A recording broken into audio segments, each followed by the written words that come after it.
están?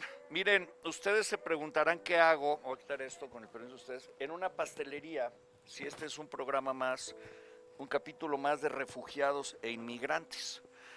Y claro que tiene mucho que ver porque esta pastelería fue fundada por la hija de unos inmigrantes y refugiados de Europa. Una historia que hoy Mónica y Jalina Uniquel me van a contar y aquí me voy a sentar con ellas, ya están ellas aquí esperándome. Una pastelería muy famosa aquí en la Colonia del Valle, en Barranca del Muerto, casi a un par de cuadras de periférico, que lleva muchos años, 40 años, y una historia más de éxito, una historia más de éxito de aquellas familias que tuvieron que empezar desde cero, que llegaron con una mano por delante y una mano por detrás, y que los hijos emprendieron gracias a que los padres salieron de aquella Europa desmoronándose en Rusia con la Revolución Rusa o con el inicio del movimiento antisemita, pobreza, hambre, inseguridad que había, como fueron mis abuelos que tuvieron que salir antes de la guerra. Mis abuelos llegaron hacia el 20, ustedes lo habrán visto en el reportaje con mi tío, y no llegaron por la guerra, llegaron por lo que se estaba gestando en Europa y por la pobreza y el hambre y el abuso y la violencia que se estaba dando, como ahora pasa en muchos países de Latinoamérica, y por eso la emigración de esos países de Latinoamérica y de Centroamérica al norte, yo entiendo por qué, ya que la forma, la pobreza, la calidad de vida es pésima. Entonces, está Jalina Uniquel conmigo y Mónica Uniquel. Ellas nos van a contar la historia de Hadassah, esta pastelería que le digo se fundó hace 40 años, la empieza su mamá, no ha variado más que del local, que se cambiaron a uno más grande, y siguen con el tradicional pastel de limón y muchas cosas. Vamos a la historia. Muchas gracias, Jalina, muchas gracias, Mónica, por recibirme, por darnos galletitas para mi equipo y para mí. Esta pastelería tan tradicional de la cual ustedes vivieron, crecieron, fueron a la escuela, fueron a universidades, tus padres vivieron bien, pudieron adquirir una propiedad, pero todo empieza con tus abuelos, y esos abuelos que sin saber a dónde iban, con una mano por delante y una mano por detrás, llegan a América y comienza una nueva vida. Y esa es la que quiero que me cuenten, porque esta es una historia de éxito y yo quiero que el público venga a Hadassah y vean esta pastelería chiquita, muy tradicional, en la calle de Barranca del Muerto, en la avenida Barranca del Muerto. ¿Qué número es? 307, casi esquina periférico, entre Avenida Revolución y Periférico, y fácil de llegar, pero increíble. Y me llama la atención por qué hago esta historia a partir de la pastelería para atrás. Entonces, Mónica, arranquemos. Cuéntame de tus abuelos.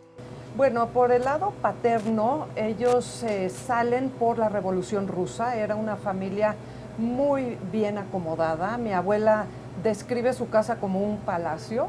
Yo nunca la vi, pero dice que llegaron los bolcheviques y los atacan por burgueses, no por judíos, pero bueno, ahí todo se iba mezclando. Entonces los sacan de la casa, ellos eran 3 hijos y los papás, los meten a un cuartito. A mi abuelo lo acusan de estar contrabandeando vodka, porque cuando llegan los soldados les ofrecen una copita de vodka para quedar bien con ellos, pero eso sirvió para que lo acusaran y estuvieron a punto de fusilarlo.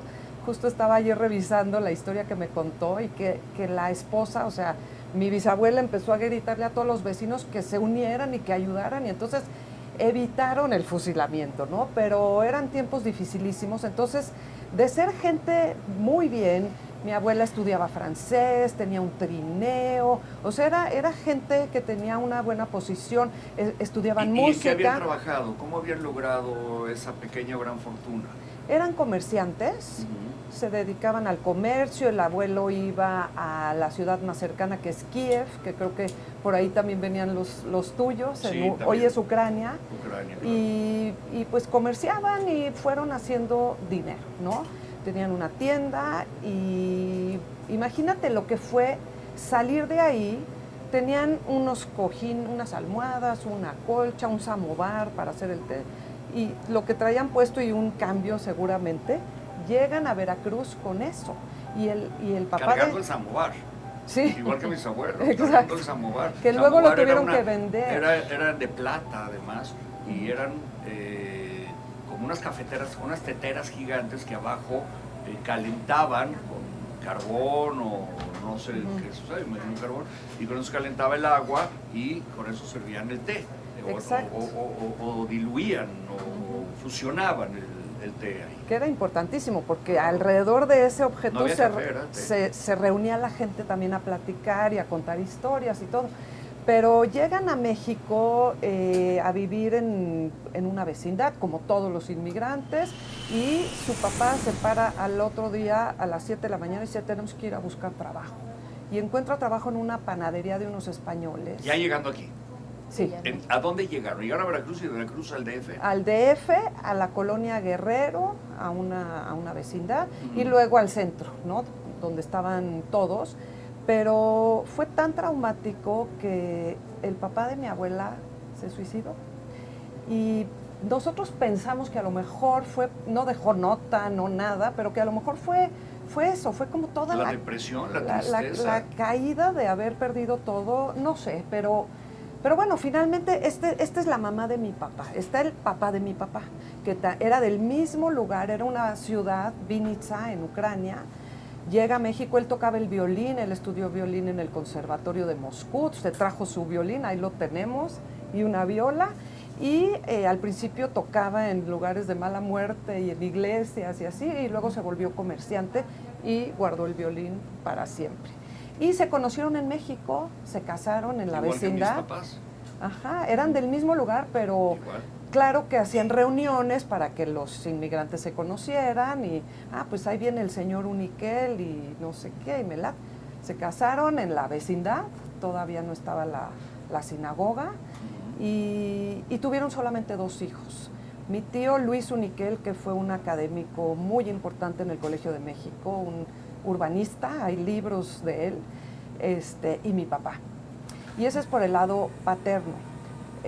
Por el lado materno es otra historia que ejemplifica mucho las razones por las que los judíos emigran a México.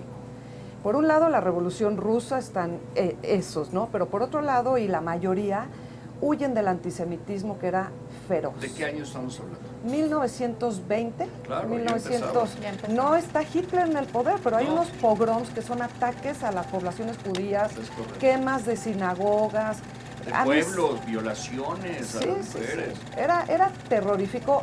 Mis abuelos no vivieron eso, pero sí vivieron el antisemitismo de lárguense de aquí, no los queremos. Y ellos vivían en un pueblito donde todos se conocían, donde la gran mayoría eran judíos, donde era una calle larga, lo recorrías en media hora todo el pueblo, se llamaba Barenova, cerca de Vilna, en Lituania. Mis papás son de Vilno.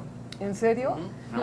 Igual y por ahí se cruzaron porque mi abuelo iba a comerciar a Vilno a ver qué podía hacer. Mis padres eran muy chicos, pero llegaron de 5 años, pero mis abuelos, claro, vivían en Vilno y uno en Bialostok. Y vendía pieles en Rusia, en Siberia, imagínate la historia. Sí. A los 15 o 20 años.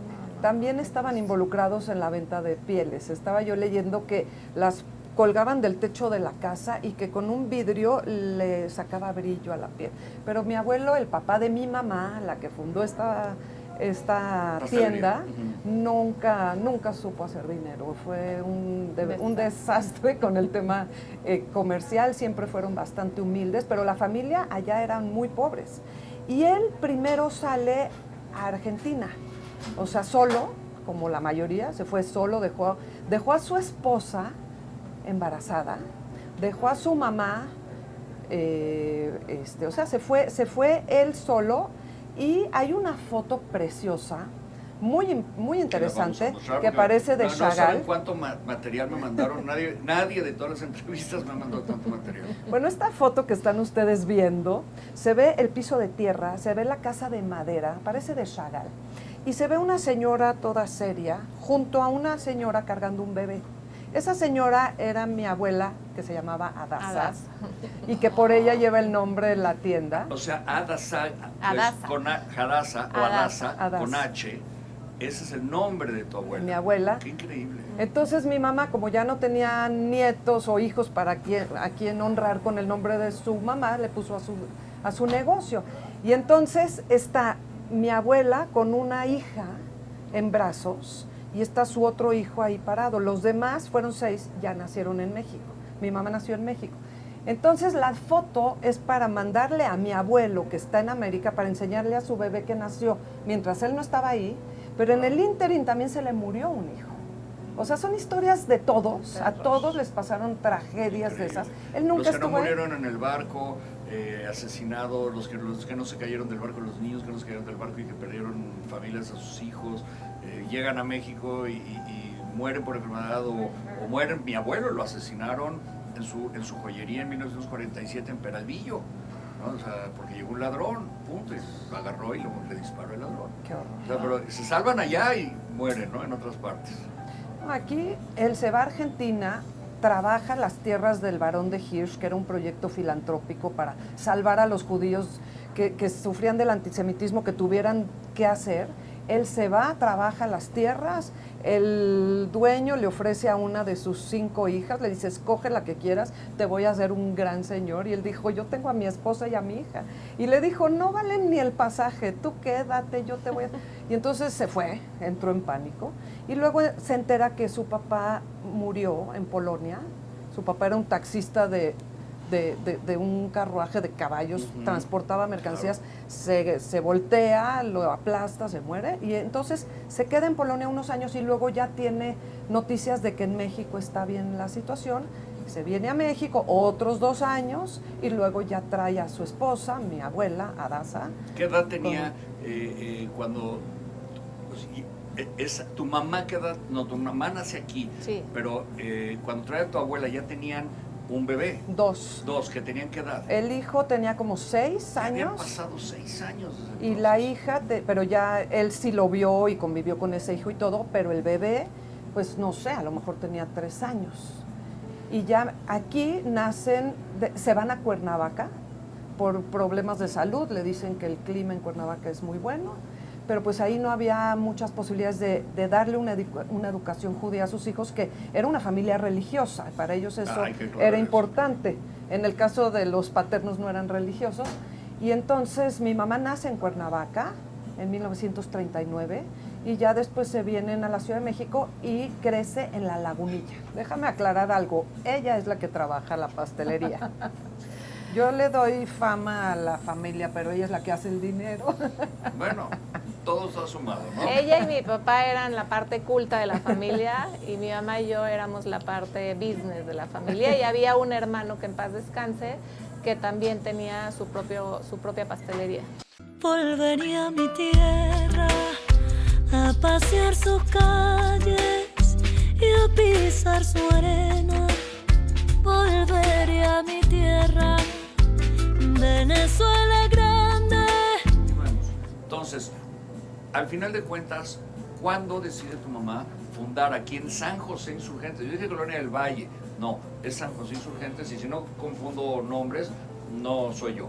Entonces, abren aquí a la vuelta, en la calle Félix Parra, la primera parte de la pastelería, y luego tu madre compra esta casa y hace esta pastelería donde tienes estufas de casa, pero tienes unas batidoras arriba y unas cámaras de refrigeración de gente grande, de verdad.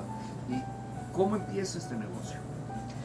Yo recuerdo a mi mamá vendiendo lo que pudiera, o sea, vendía joyería, vendía peluches, vendía...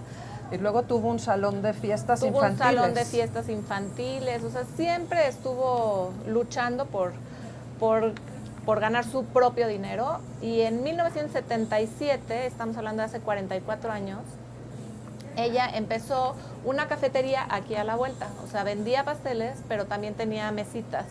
Yo tenía 7 años y yo era la mesera, o sea, me acuerdo perfecto de estar ahí. Me acuerdo que venían mis amigas, nos íbamos a patinar a la redonda. Para mí México, ¿no? fue mi infancia, era otro México totalmente. Después se dio cuenta que las señoras de la colonia se instalaban ahí toda la tarde, compartían una rebanada de pastel entre todas y pedían cada quien su café y no era negocio. Entonces decidió quitar la parte de los alimentos y pura venta al público. Estuvo allá un par de años, tenía una socia. De hecho, la pastelería empezó con el nombre de Evané y después se separan, mi mamá le compra su parte y le cambia el nombre a Daza y compra esta propiedad, que era una casa, con ayuda de unos amigos, porque ellos no tenían dinero para comprar. Les ayudan, confían en ellos, confían en mis papás, compraron la propiedad y desde entonces hasta hace un año que mi mamá falleció, mi mamá venía a su negocio diario, a menos de que no estuviera en México. Y yo creo que eso fue el éxito de este lugar.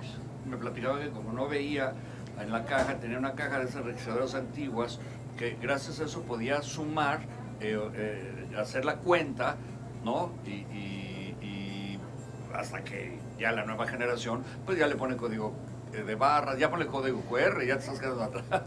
Los flyers tienen código QR. Ah, bueno, ya ves.